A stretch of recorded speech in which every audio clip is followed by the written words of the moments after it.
If you are here, you wish to know.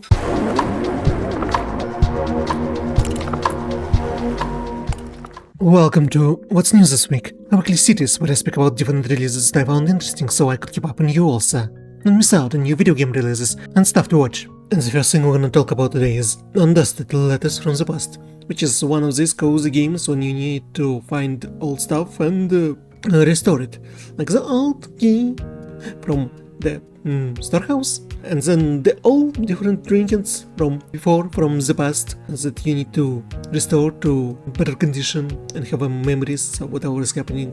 Surely it would be like some dramatic story about family remembrance of the past and stuff. Lords of Ravage. It's a pixel art game where you play as one of the 3 evil demon lords with different style of combat, and you messing up with heroes, making sure that you try to conquer the fantasy realm, which just makes it a little bit different from the usual heroes saving the realm stuff in the fantasy. That's pretty much all I can say about it. Keeper from Double Fine Studios, where you will be playing as a walking lighthouse, and together with you will be traveling the boat, and there are no words, which is kinda strange because usually Double Fine games providing a lot of dialogues and jokes is happening, and I don't know how this wordless adventure would be told in such a different manner from the usual Double Fine games, but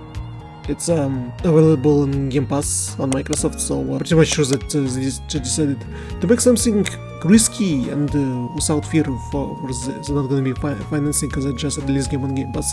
So we will see how people will like it or not.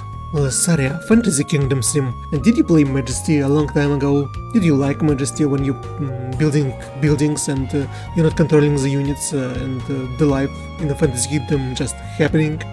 Well, Majesty is more medieval-like. Here it's a Fantasy Kingdom, so yeah, you'll be building houses, buildings, all kinds of different buildings, and see how the units will interact with it.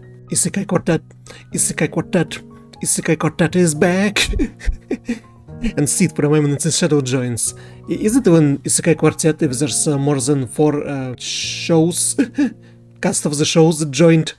Like there's ReZero, Overlord, Tanya, Konosuba, Shield Hero, Eminence and Shadow. It's already 5 of them. It's a giant cast of characters from another world. That's all in school, in chibi. Well, surely people should call out Seed from Eminence and Shadow, especially Subaru and Kazuma. Surely there will be a giant amount of jokes. And unfortunately, that's all I found interesting this week. So, if you want the channel to live and grow, please support me here on all social media, share my videos with anyone you think worth sharing. Thank you for watching, and I'll see you in the next videos. Bye.